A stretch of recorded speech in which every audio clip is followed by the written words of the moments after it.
Well, good afternoon, everyone, and welcome to the third of four luncheons comprising our fall faculty luncheon series. For those of you who might be new today, my name is Robert Ross. I'm a research associate in meteorology in the research associate in meteorology in the Department of Earth, Ocean, and Atmospheric Sciences.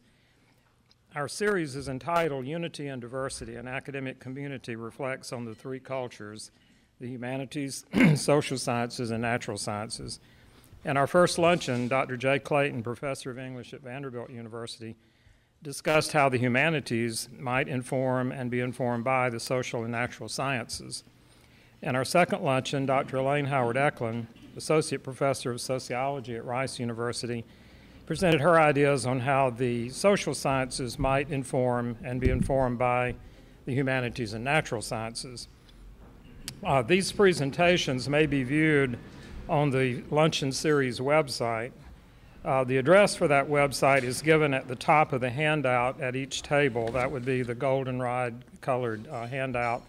Near the top is the website for the series, and if you go to that website, you'll see a link to the various presentations. We've had two, and today's presentation will also be on that website shortly. Today, we get the perspective of the natural sciences with regard to our three-culture dialogue. Our speaker is Dr. Neal Lane, who holds the following positions at Rice University: Senior Fellow in Science and Technology Policy in the James A. Baker III Institute for Public Policy, Malcolm Gillis University Professor, and Professor in the Department of Physics. Dr. Lane served in the federal government as Assistant to the President for Science and Technology, and also Director of the White House Office of Science and Technology Policy from August 1998 to January 2001 under President Bill Clinton. Dr. Lane also has served as Director of the National Science Foundation and ex officio member of the National Science Board from October 1993 to August 1998. Dr. Lane has also served as Provost at Rice University, Chancellor of the University of Colorado at Colorado Springs, and Director of the Division of Physics at the National Science Foundation. In 2009, Dr. Lane was awarded the National Academy of Sciences Public Welfare Medal, the American Institute of Physics K.T. Compton Medal, and the Association of Rice Alumni Gold Medal. He is a fellow of the American Academy of Arts and Sciences and other honorary and professional associations. Dr. Lane received BS, MS, and PhD degrees in physics from the University of Oklahoma. It is truly an honor to present to you Dr. Neal Lane, who clearly has eminent credentials both in the practice of the natural sciences and in the exercise of public policy in those sciences. The title of Dr. Lane's talk today is How the Natural Sciences May Inform and Be Informed by the Humanities and Social Sciences. Dr. Lane, welcome.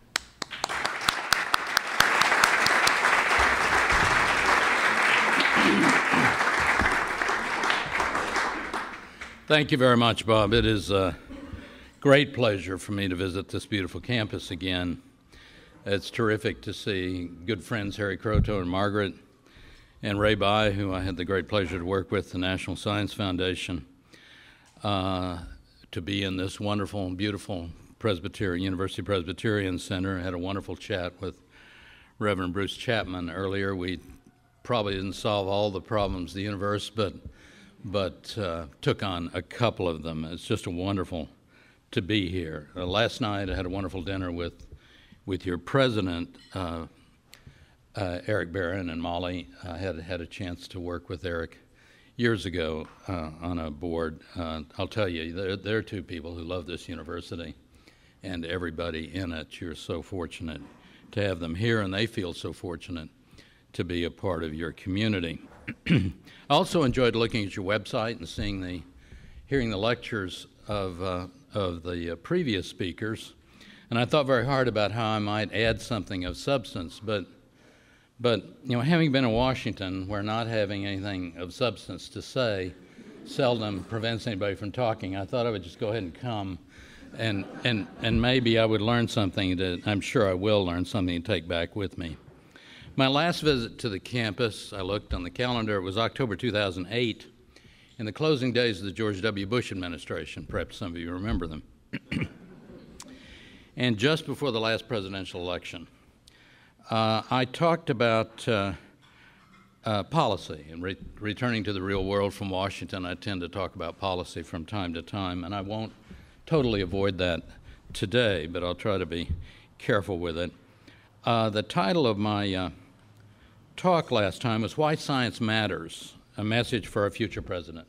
And my message was that science, all of science, was facing some policy challenges that I felt the new administration should deal with. And they were such things as basic research funding, energy and climate change, science, math, technology, engineering, education, and a need to restore integrity to policymaking in government, because there had been some, I think, unfortunate, to choose a word, incidents during the previous administration that needed to be dealt with. So how are we doing 3 years later? I think I would say we're not doing all that well. On the positive side, we do have a president who clearly gets it. He clearly understands the importance of science. You can see it in his statements. You can also see it in his policies, as well as his commitment to education. But the president has to deal with bigger problems than science right now, and whether we like the president's policies or we don't, in our form of representational democracy, the president doesn't always get his way, and Congress has blocked most of what he's tried to do for reasons we probably all have opinions about. And meanwhile, the American people are confused and they're largely uninformed. I think about most matters, but certainly about science. And in the case of science, I think there are at least three reasons. First, most people have had very little science in school, and for most of them, school was a long time ago. Science changes very fast. The media coverage is uneven, let me say, and everyone is very busy. Second, scientists do a very poor job, in my view. This doesn't apply to every single person, but I think it does to us as a class.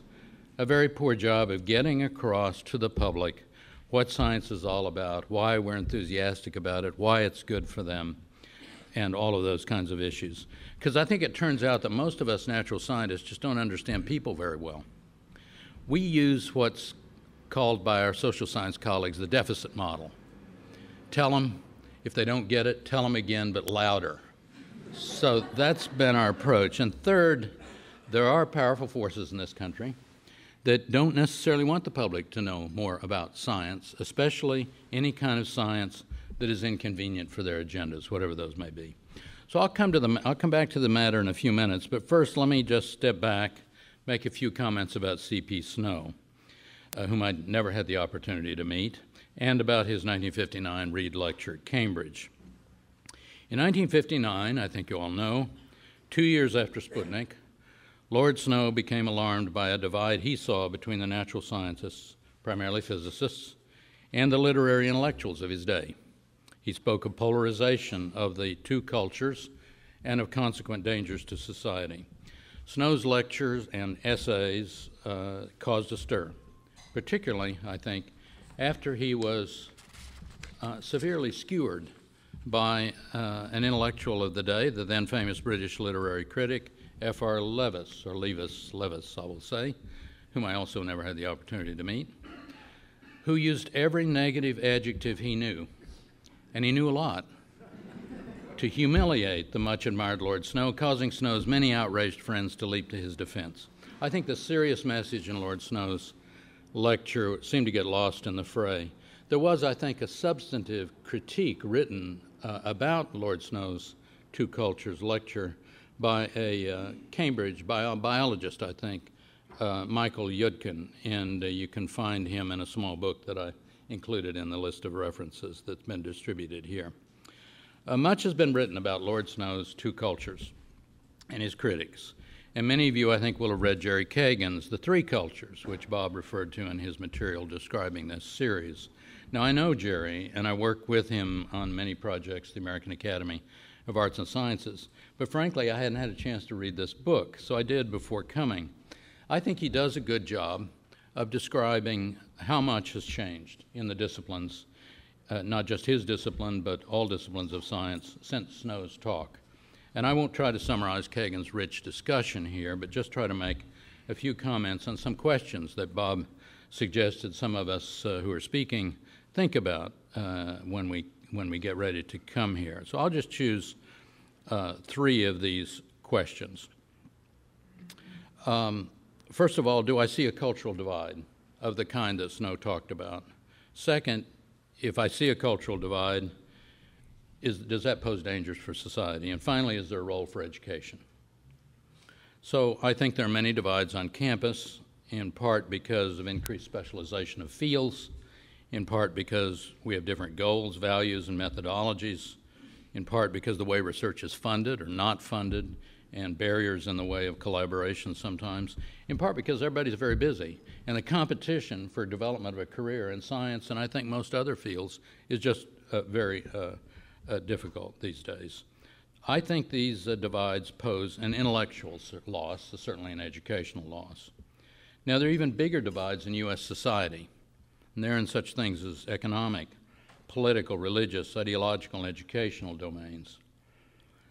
These have proved very difficult to bridge, I think it's clear, and they all connect with science, all of science in one way or another.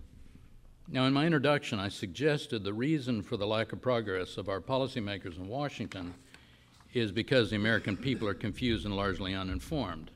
Frankly, I have a lot of views about why we're lacking progress in Washington, but I'll spare you those other views. So I think the divide between our uninformed public culture, if you will, and our scholarly and intellectual culture is large and growing. And our policymakers in Washington reflect the public culture far more than they reflect our culture. Now, that may be understandable, but when both the public and their elected representatives are uninformed about such matters as science, then I think it's dangerous for society.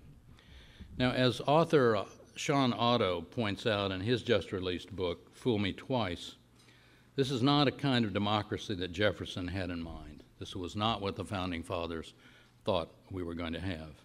Now, as for the divides that relate specifically to science, the one that scares me most is between those who value science, whether they know anything about it or not, value science, and others who feel quite comfortable tossing science aside whenever it either questions their religious science, their religious belief, or is inconvenient for some other reason. Now, I worry about a rising anti-science or even anti-intellectual movement in this country, and it's true that you can find such trends in other parts of the world as well, fueled often by well-funded special interests of one form or another. And finally, of course, education is key, all levels of education. But in terms of higher education, our divides on the campus carry over to our students, many of whom will become the nation's leaders down the road, and the attitudes they carry away when they graduate will influence how they do their jobs. If we on the faculty don't understand one another, if we don't recognize the value of one another's research and scholarship, and the importance of having a diversity of perspectives, then what chance do our students have? Even more important, if we are not working together on some of the larger problems that humanity faces, the loss is far more than intellectual. Now I want to turn to the question of the title of the lecture. How can the natural sciences inform and be informed by the humanities and social sciences? And I want to be quick to say I only speak for me, not for other natural scientists. In fact, there may be none who agree with what I'm going to say, but it's a perspective anyway. I'm reluctant to suggest how the natural sciences might inform the humanities and social sciences, aside from the obvious. For example, information technology, which has its roots in the natural sciences, provides some useful tools. I think my colleagues in the humanities and social sciences would agree. Also, some of the ideas and some of the images of astronomy and other fields seem to stimulate the imagination, creativity of writers and artists. And even if we in the natural sciences don't always like to be studied, and we don't, our science, the process, the practitioners, the communities, seems to attract the interest of philosophers, historians, sociologists, and other scholars. But I have a sense that with some conscious effort, we in the natural sciences can actually do more to inform and be informed. In order to get some of the ideas on the table, I tried to think about how do I do this. because I don't know which ideas might go one way and which the other way. I thought it might be helpful to structure my comments around 4 questions about the natural sciences. That might bring up some connections, some obvious ones that I missed, but let me give that a try. So I'll choose 4 questions. First one, what is natural science? Second, how is natural science done? By that I mean research. Who does it? And the 4th question, to what end is natural science important? These questions are not entirely independent or unrelated, but they are a way of making a few observations. So first, what's natural science? Well, one answer is natural science is knowledge and the process of discovering new knowledge about the universe and the natural world we all live in. Now, the presumption embedded in that definition, and there are other definitions, is that there is real knowledge to be had, that it is possible to find truths about the universe and our world, and that there is some, yes, objective reality that scientists can hold out as goal, even if never fully realizable. The notion that objective reality exists has not gone unchallenged. In 1962, MIT professor Thomas Kuhn published his famous book, The Structure of Scientific Revolutions, which questioned traditional thinking about how science advances, and even the claim that natural science was aiming towards some universal truth. That was actually not a big point in his book, but it turned out to be the biggest point in his book. Because Kuhn's suggestion then got translated over the next couple of decades by several postmodernist science studies scholars to read, science is just one perspective among many, with no special standing. Science, in fact, is socially constructed, like everything else. Well, a few natural scientists who were paying attention got irritated and pushed back. And this then led to the so-called science wars that drove, I think, a pretty deep wedge between the natural sciences and scholars in some fields of the humanities and social sciences. So it wasn't that very many natural scientists were following the work of the science studies people, but when this all blew up in the press, a lot of people paid attention. That was an unfortunate incident in my view. But fascinating as the science wars were, debates were or are, how fascinating they are to a small number of people, they were largely academic. And even though they showed up in our professional literature, the public knew nothing about it. It had no influence over, in my view, over how people thought about science or think about science or what political figures think or do. So do I think that the natural sciences can benefit from further scholarly studies of the reality or the lack of reality of science or such questions? Well, perhaps. What I find is that scholars do continue to study these questions a bit more calmly than 20 years ago, but I don't see their work will influence natural scientists much, and few of the natural scientists will be aware of it. A second area, though, under what is natural science, heading where studies by scholars in the humanities and social sciences can inform natural science is at the interface between religion and science. For example, the work of your previous speaker, my colleague Elaine Eklund. Natural scientists who are concerned about how their research is viewed by the public need to understand the issues, and they need to understand the issues from several perspectives. Dr. Eklund's book, Science versus Religion, What Scientists Really Think, is helping, I believe, to open a window to an important conversation that can lead to a better understanding of this complicated interface between science and society. Now, what I've said is already hotly debated, and there were strong opinions on both sides. Now, having such conversations about science and religion, I think, is important still, because advances in science are going to challenge religious beliefs more and more in the future. As we learn more about how the universe and our world and we ourselves function, the possible discovery of life on other planets, or the generation of life from basic molecular components in the laboratory, or even as we better understand at a molecular level the human reproductive process. When does conception occur? Well, it's going to be an interesting question. Even the working of the mind. We have experts here on the mind, so I won't get into that. It is important to ask to what extent can religious beliefs be brought into harmony with natural science? This is a question that Bob Ross's class discussed. I think it's important because so many people in our society, whatever your personal view is about religion, many, many people are religious, and they're all of them are important to us in many ways, and they're important to us specifically on the policy front and in terms of how science is viewed by society and all of these other issues I'm going to talk about. A third area of possible collaboration, still under this heading of what is natural science, is the public's lack of knowledge about the natural world.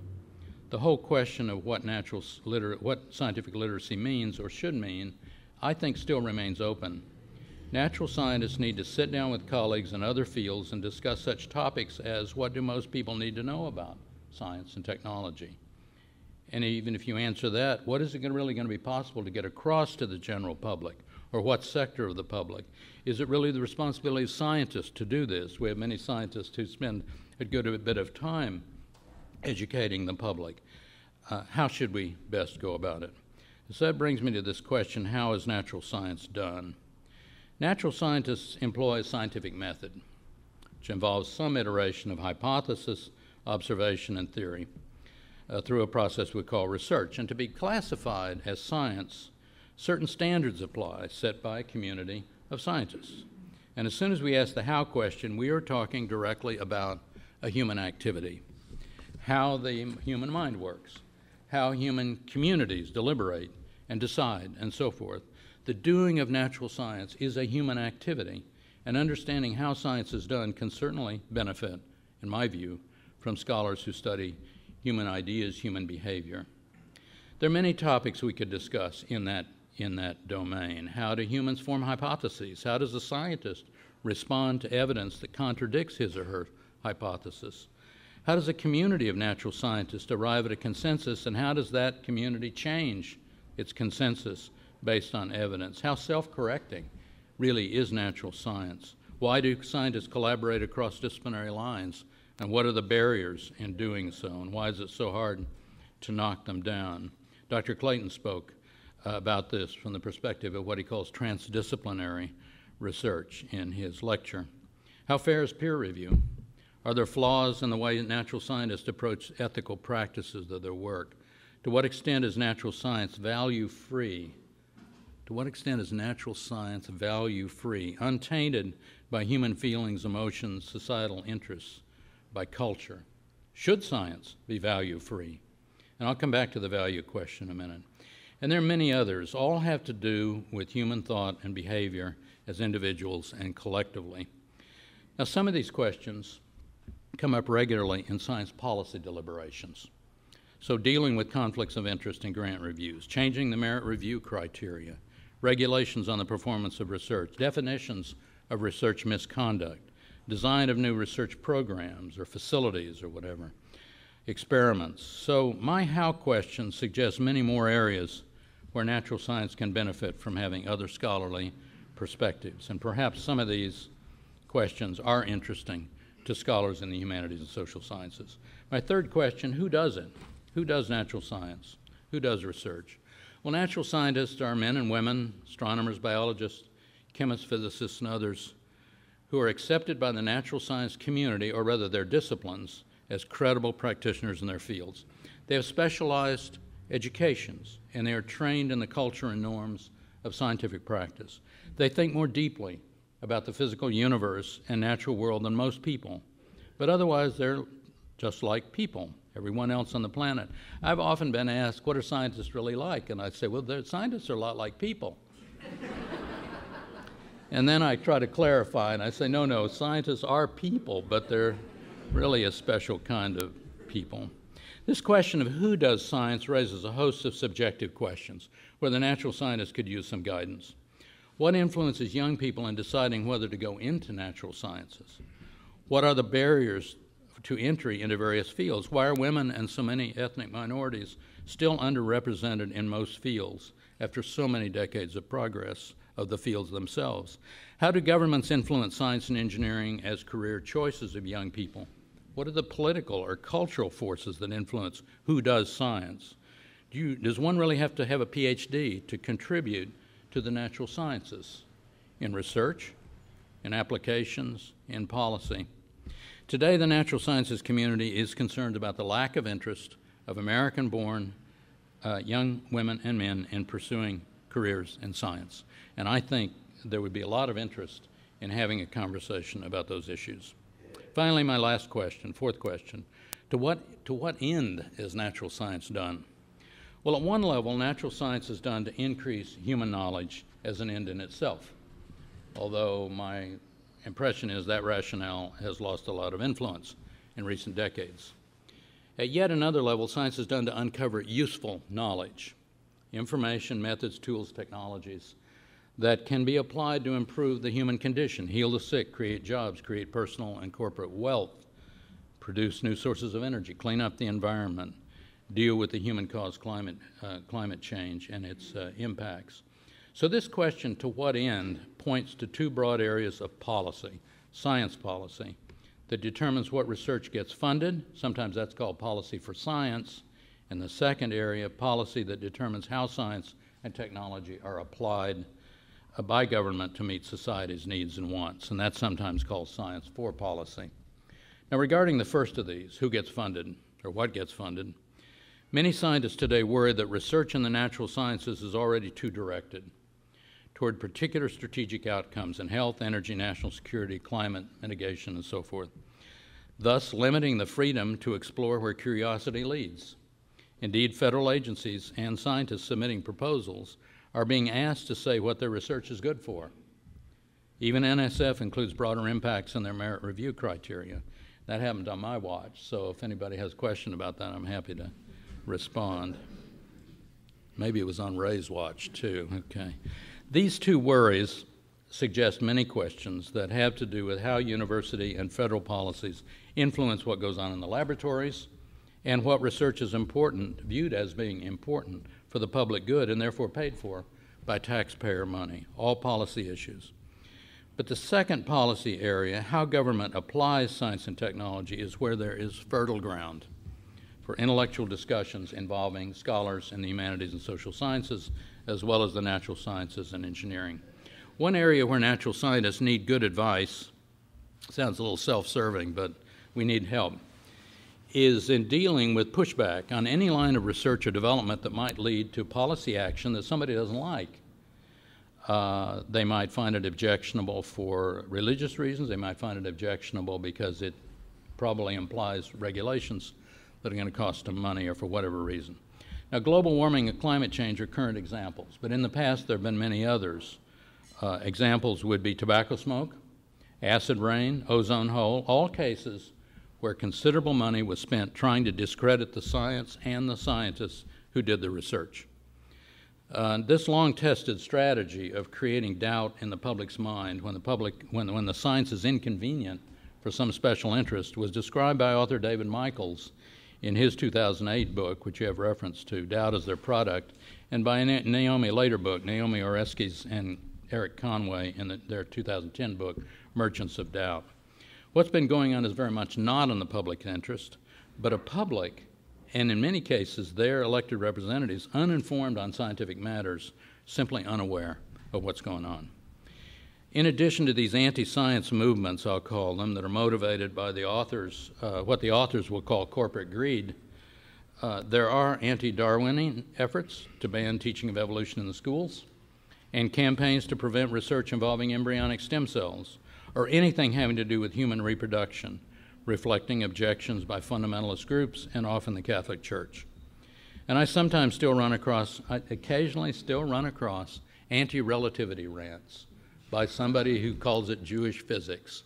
And obviously you can tell what's on their minds.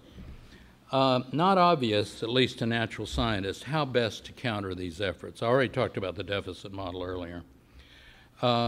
It's not obvious how to deal with them in the public media. The blogosphere is also a great challenge. And also, even whether pushing back in particular ways is going to do more harm than good. We could use some guidance. But beyond helping natural scientists cope with an anti-science campaign, there are larger policy questions where guidance from the social sciences and humanities is needed. How should decisions be made on the application of science and its tools? What's the role of the non-scientist and the public in making such decisions? Same as with other policy areas, or is there something different about science? What applications are inappropriate, dangerous, unethical, unfair, and so forth, and how would we know? I mean, the previous series on environmental ethics, I think you had a speaker spoke about environmental justice. Important issue, not given enough attention, in my view, these days. Which discoveries and new technologies might put people out of work, or on the other hand, might create new jobs, better jobs? How should government regulate research, especially research carried out in the private sector? Right now, a private company using its own money, or some nut in his garage, could be trying to clone a human being. There is no federal law that would prevent that in the United States. There are some state laws in various places, but they're quite uneven. How should government regulate human cloning? What about human genetic engineering? How about therapies involving stem cells? What about genetic testing? Who should be allowed access to the test results, and how should that be regulated? Incidentally, in the case of everything embryonic, we often bring colleagues over from the UK because I think the UK has a really good example of a deliberative process involving scientists, the public, and political figures in coming out with some rational laws that regulate those important matters. So all these and many other similar questions go well beyond the natural sciences and even medical science. They have to do with values held by individuals and values held by society at large. And while scientists are, of course, not the ultimate deciders here, we need to understand the issues. And I think conversations with scholars in other fields who have other perspectives is very much needed. One of my philosophy colleagues at Rice, named Melinda Fagan, is doing research and preparing a book on stem cells. It's a complicated issue, much more complicated than has been indicated in the press. And stem cell researchers don't actually, as a community, have hold of all these issues either. So there's a good chance that she will be able to inform a research community on a very important issue. Now, there's a myth that scientists do not concern themselves with the possible impacts of their research on society. In that sense, do not let societal values influence their work. You may remember the Tom Lehrer line, once the rockets go up, who cares where they come down? It's not my department, said Werner von Braun. Well, I like Tom Lehrer, but I don't find that sentiment to be held by scientists, at least the ones I know, and I know quite a few. But how or whether values should influence science is a fair question, and I mentioned values earlier. Heather Douglas has taken this on in her book, which I refer to, Science Policy and the Value-Free Ideal, and she addresses the widely held notion that natural science should be value-free, arguing that societal values do have an important role in the scientific process, especially where science meets public policy. And in particular, she agrees that on the front end, namely the process of research and discovery, should be value-free. The data and analysis are what they are, not interpreted through some political or ideological lens. But in connecting science with policy, values must be a part of the consideration. That is Heather's view. So on matters like this, values in science, scholars in the humanities and social sciences bring special perspectives to these questions. Again, we need to have a conversation. So let me summarize what I have suggested might be relevant to the question, how can the natural sciences inform and be informed by the humanities and social sciences? Over 60 years ago, C.P. Snow rang alarm bells by speaking and writing about two cultures. Today, one can find many cultures on campus and beyond the hedges. In examining the what, how, who, and to what end questions, what I've tried to do is just identify a random number of issues, most of which I think reach outside the natural sciences, where some conversation, even serious collaboration involving cross-campus cultures, could help us better understand ourselves as scientists and scholars in the non-science fields. We could better understand our students, and most importantly, I think we'll better understand the public. Some of these questions may be of interest to scholars in the humanities and social sciences, but I learned a long time ago never to tell a scholar what he or she ought to be interested in, something university administrators learn in the first few days of their experience. I think there's some urgency to act. I don't really believe we can afford another 60 years content to live with our cultural divides. And one reason I believe that is because the products of the natural sciences, the new knowledge, the new technologies that are engineered for our use, are changing human behavior and social interactions, as well as the human condition more generally, how we live, how we work, communicate, entertain ourselves, and so forth. It is likely that our values are changing as well in ways that we need to understand. The natural sciences and engineering are now capable of changing nature, even human biology, and are already doing that. Such areas as genetic engineering and synthetic biology, stem cells. So it seems that, like it or not, the natural sciences are creating research questions about the human condition, and we should talk about that. Finally, science and technology are impacting people's lives in ways we could not have imagined in Snow's days. Most people, I think, would agree that the benefits of science and technology are net positive, but there are always trade-offs, and there are always risks that have to be understood and managed, and the pace of scientific discovery, it seems to be accelerating. If the American people and the nation's political leaders continue to be uninformed about science and its potential uses, continue to be open to arguments of nonsense in place of science, bad public policy is likely to be the result. And that could do enormous damage to this country and the opportunities we want for our children and grandchildren. So I think bridging this divide will require the efforts of natural scientists, certainly, when we're talking about science divides, but in collaboration with scholars in the humanities and social sciences, to reach the public with an honest and compelling story about science. Now, in many talks I've given over the last couple of decades, I've encouraged my colleagues to consider this public outreach effort a responsibility, and have suggested the term civic scientist for this role. Was actually a term invented for me by a speechwriter at National Science Foundation. But the point I want to highlight today is that these civic scientists will need help. They'll need help from scholars and other professionals who understand people, how people think, why they believe the things they believe, what it takes to get their attention, change their minds. I recently wrote an article for the fall 2011 issue of National Academy's journal, Issues in Science and Technology, in which I laid out a litany of problems with the way we deal with science and technology policy in this country, made a few modest suggestions for a way forward. There's not time here to discuss that. My reason for mentioning it at all is to encourage you and your colleagues to take a good look at the current situation. It's not a pretty picture, and come up with your own suggestions and think of ways to get those ideas sent forward. We need to sit together. We need to get some ideas, new ideas on the table and talk about them. Changing policy is hard, but when it comes to some of the issues we've been discussing, I think we owe it to our families and our neighbors here at home and around the world to try. And those conversations could carry forward this timely theme of unity and diversity.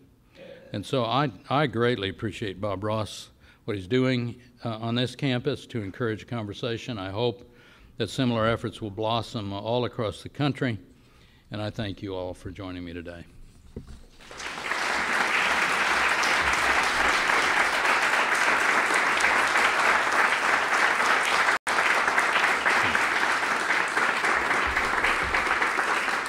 Thank you. Thank you. I'm hoping there are some questions. I understand we don't have a roving mic today, so I'm encouraged to encourage you to speak your question very loud and clearly so it can be picked up by the mics.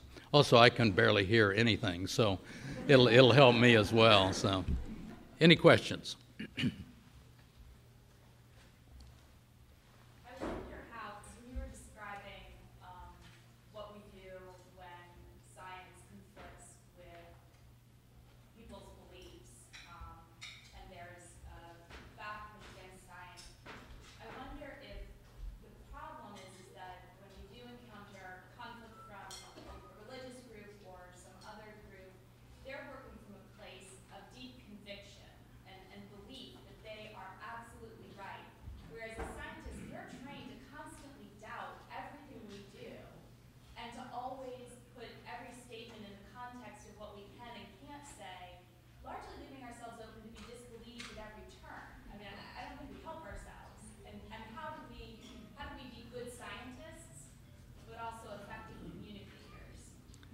Did everybody hear the question?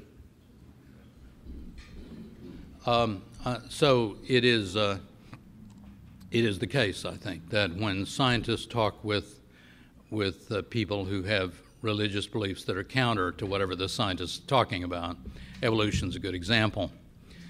the religious individual, in a way, has an advantage because he or she believes in a truth, and there's not going to be much opportunity to move in that belief. It's stronger than any argument. There will always be some reason why the scientific argument is superficial, less pertinent than the religious belief. And I don't have a good answer for how to deal with that. I have some views about scientists interacting with religious. I think debating creationists in a public forum is not a great idea. People do it, and I admire them for doing it, but that's a tough situation to be in because it's generally a pre-constructed audience that sides with one side. If you're in a debate where 93% of the people in the room are on one side and you're on the other side, even if your debate is very good, it's kind of an unpleasant evening. So I think figuring out how to first of all, recognize this is a human being, I care about a human being, I want to answer your question, I want to respond, but I also care about my own scientific integrity, and so I have to cover both fronts. What I don't think is a great idea is to attack science front end, like these people are silly or they're crazy or they're dumb, and we do have people in our science community who do that. I don't think that's helpful. I think we should hopefully have some conversations within the community of natural scientists about that. In the end, it's a free world. People will write and say what they want, but I find that simply not helpful. There are, as it turns out, many scientists who are religious at various levels, and Elaine talks about that in her book, and I think spoke about that here.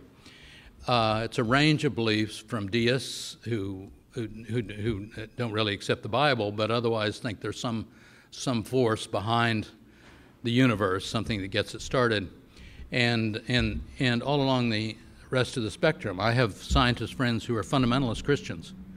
Now, they're personally conflicted. There's no question that life is complicated for them, but but they exist, and outstanding. One I have in mind is outstanding scientist. So that's the reason I think this is fertile ground, because I think what Neal thinks is kind of irrelevant here.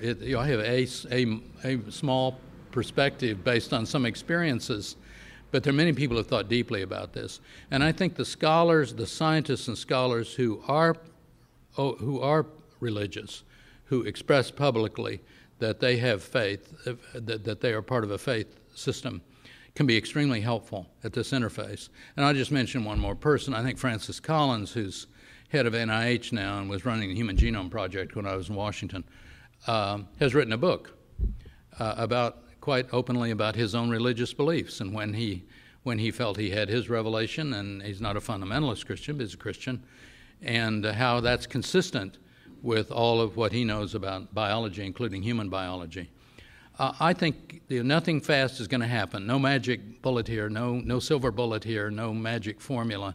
We just have to work at it over time. My point is, we as a science community should take more seriously working on this issue with the public, rather than taking the position that I can't change these people's mind, I'm going to back away from it, it's nothing to do with me. But there are people who disagree with me on this. Please, Ken. There's some talk at Florida State about possibly separating the College of Arts and Sciences into a College of Sciences and a College of Arts, essentially. Do you think such a thing would be hurtful towards this kind of dialogue, or is it just an administrative thing, and it really wouldn't have much impact one way or the other? I don't. It's a hard question for me to deal with, possibility of separating the schools, because all universities kind of operate differently, and a lot of the interactivity of the faculty has to do with proximity, where the buildings are, and all kinds of things. So I don't know what makes sense here. I don't think those kind of divisions automatically mean that the problems of divides are going to be more severe rather than less. I have colleagues in physics departments who collaborate with people all around the world, and primarily physicists, but some other scholars as well, but won't speak to the person across the hall So proximity, even in a department, doesn't really automatically lead to intellectual discourse and collaboration and so forth. But in the case of structure of an institution, I have to back away from that. I think it's not automatic. It's not. I don't believe history would say that institutions that did that always split. You know, we've got schools of humanities at Rice, schools of humanities, social sciences, natural sciences, and engineering. Some years ago, humanities and social sciences split. But if you read Jerry Kagan's book, he splits the social sciences. You know, the title of his book is Three Cultures, but his book's really about four cultures, because he's got the social sciences that view themselves more like the natural scientists and the social scientists that view themselves more like humanities. And he puts anthropology sort of as a bridge in that process. So I don't automatically assume that structural change makes that kind of difference. But structural change is important, because then you've got another dean. Deans have to compete for resources, all kinds of resources, space, money, so forth. So, you know, it's how those jobs get handled, whether they get handled in such a way as to drive divides deeper, or they're handled in such a way as to broaden. That's why provosts are important, whatever you may think. Please, Bob. Realizing that each campus is different, could you suggest some mechanisms by which we could foster this cross-cultural conversation? I mean, the Luncheon series here is doing that, but yeah, I think free Thanksgiving lunch rather than pay for Thanksgiving lunch might be a good idea, but I recognize the president's resources are limited, and so I've been on many campuses where people have tried different things, and I don't know one thing that works particularly well. At Rice, for a long time, we've had a faculty organization called Scientia, in which we have faculty who are elected to a fellowship in Scientia and who spend time thinking about this. And they organize conferences, they organize luncheon series. Some things work, some things don't work. Luncheon series worked fine. They even paid, no, they didn't pay for it. I guess that was, so maybe something in this, pay and beer and all this kind of thing. And so, yeah, a lot of people came to the first one, then fewer people came to the second one, then the speaker came to the third one, and that was the end of it. So I think it's very hard. It takes a champion on campus thinking about this all the time and trying different things and building around him or her colleagues with similar interests. But I've found the faculty organization, Scientia, be very helpful. We now organize a conference called the DeLange Conference every 2 years. Next one will be in 2012. It's on issues of higher education, and we invite notable higher educators from around the country and sometimes around the world to come, and we can do that because it's an endowed conference, and so we have the resources to do it. But this is very hard for the reasons I said earlier. These careers are competitive. People are busy. They're writing grant proposals, they're writing books, they're writing papers, they're mentoring students, which I think you do quite well on this campus. You have a lot of things to do. So what might be good would be to collect together what is being done everywhere. There's no one place to go to find that information, but a lot of us have been around like that and have seen examples. And I'd be interested in some kind of a little paper where maybe a student intern or somebody just sort of calls around, looks around, websites, pulls together what campuses are doing and find out what really works. I think that might be useful. There's a graduate student organization ginning up, focused on policy. Started at the University of Washington about 5-6 years ago. I visited there. And then it moved, another chapter started in University of Colorado, and now Melanie Roberts, who started the whole thing, is leaving University of Colorado and going to start a national organization. It's run by graduate students, and it's focused on policy, but policy is very broad. And so that organization will sponsor events on campuses. If you can get the students enthusiastic about it, it's not that students have more time, but they're a lot smarter than I am and have a lot of energy. It's quite amazing what students can do. So whatever you do, whatever we do, I think it's critically important to find those students who are excited about it and who want to join the effort.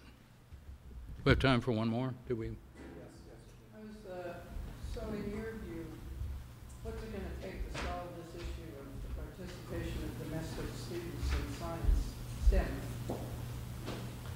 Yeah, I think what will it do to solve the challenge of getting more U.S.-born men and women, young men and women interested in science careers? I don't know the answer. We've tried everything. NSF has had program after program, some sort of work, and then, of course, the ones that work, NSF kills and tries another one in case it might work. If it doesn't work, you stay with it a couple of years, but if it works, you kill it as fast as you can. That's not literally true, but NSF is all about reinventing things, and so we often get criticized by doing that. But we have people who do have the answer in the room, and Harry Croteau might want to add a comment here. Yeah, I've wrestled with the question, your question, the first question, for some time. And we go to a lot of places, maybe 70 lectures a year. And gradually this issue starts to focus on how to solve the problem. And I came to a decision about half a year ago when I made the statement at a big conference which got around the world that science was the only philosophical construct we have to determine truth with any degree of reliability. And this was picked upon by British journalists who say, don't talk rubbish, you see. So I then thought about this and then decided that what we should do is actually define the construct. And I just define it as that natural philosophy is the only construct we've devised to determine what is true with any degree of reliability. And if that is so, then that is an ethical issue that we need to teach our children.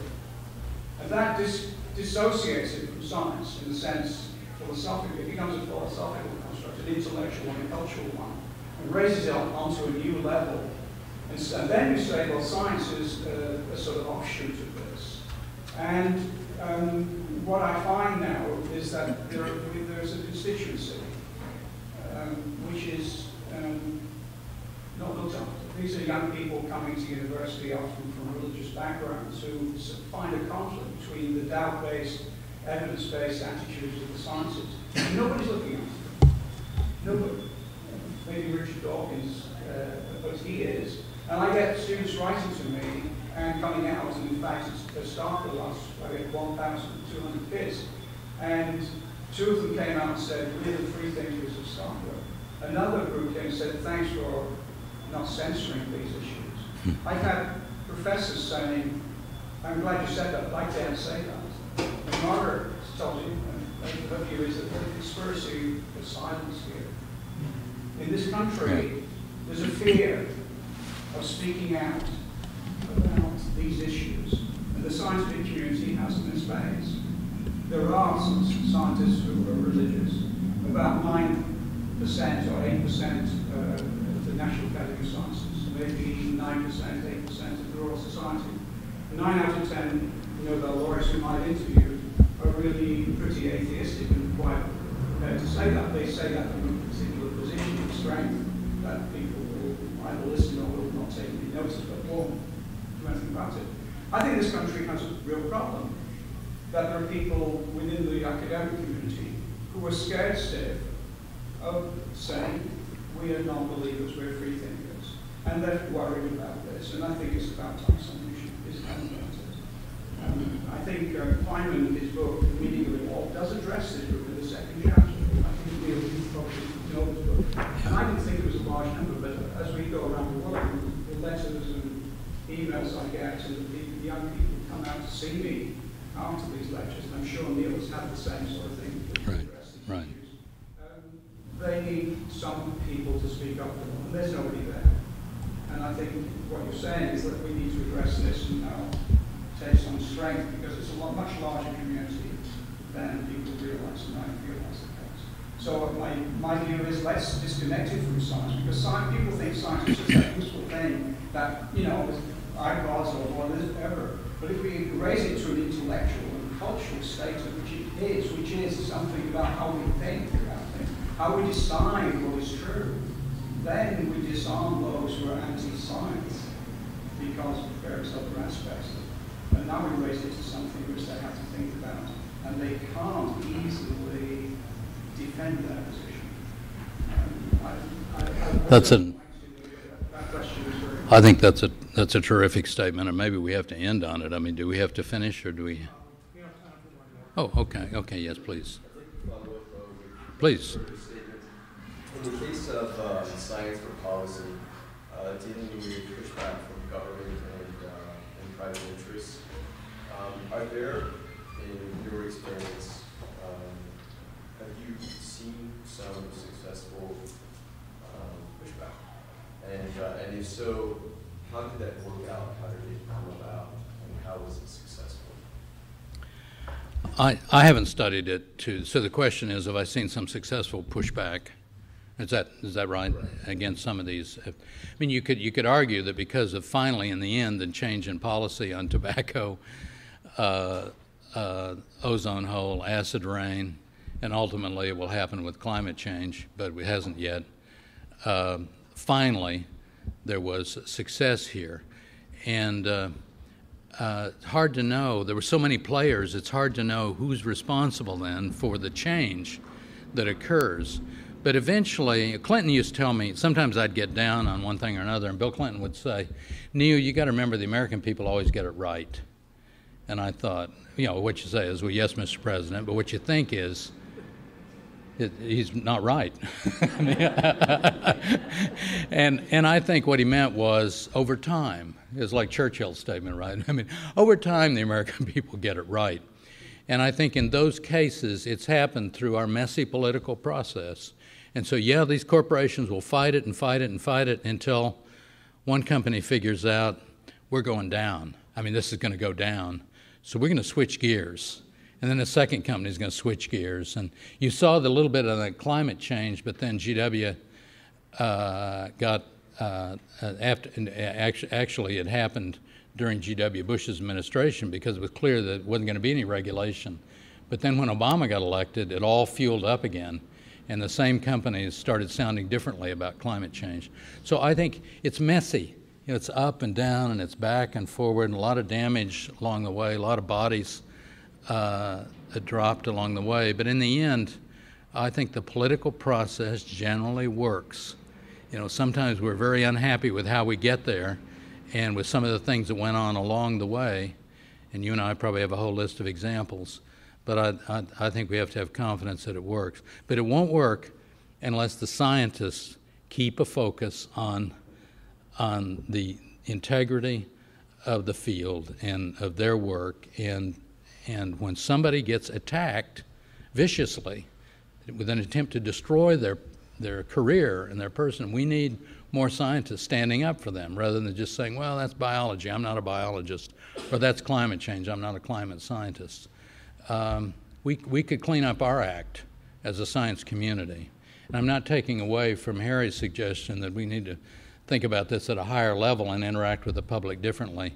I'm maybe talking about backroom tactics, and there are two approaches you have to take. One is strategic, long-term education. The other one is when the battle is hot, you've got to figure out how to fight the battle, because you could lose seriously in the short term. That raises a lot of ethical issues, and a lot of people don't want to be involved in it. One more comment, Harry? Yeah, there is a way of raising the climate issue to a higher level, and it's something we're trying to work with the European Environmental Agency to put out to schools to discuss this. This is a scientific issue, and so why don't you just go out and think, if it's climate change, what evidence would indicate Right. so? And just talk it all out. Don't tell the kids or anybody that there's climate change. Right. Just say, well, you know, glaciers are what's happening to those. Is Right. the sea level rising? Is the temperature rising? Right? Are there issues of this kind? And then top them up and then draw your Right. own conclusion. And that's what's That's a very good suggestion. It reminds me of a conversation I had with a school teacher in California about 10 years ago when I was at NSF and we were at dinner together. I'll be quick. And I talked to her, but she was teaching in Orange County, and I said, how do you deal with evolution? She says, I don't talk about evolution. I said, well, what do you do? And she says, well, I talk with the kids about cells and how they divide, and about mutations of cells, and then how species evolve. She doesn't use the word evolve, how species change and so forth. And she said a student came up to her and said, that's a beautiful story. There ought to be a word for that. And she said, the word is evolution. I don't believe in evolution. Thank you all very much. Thank you.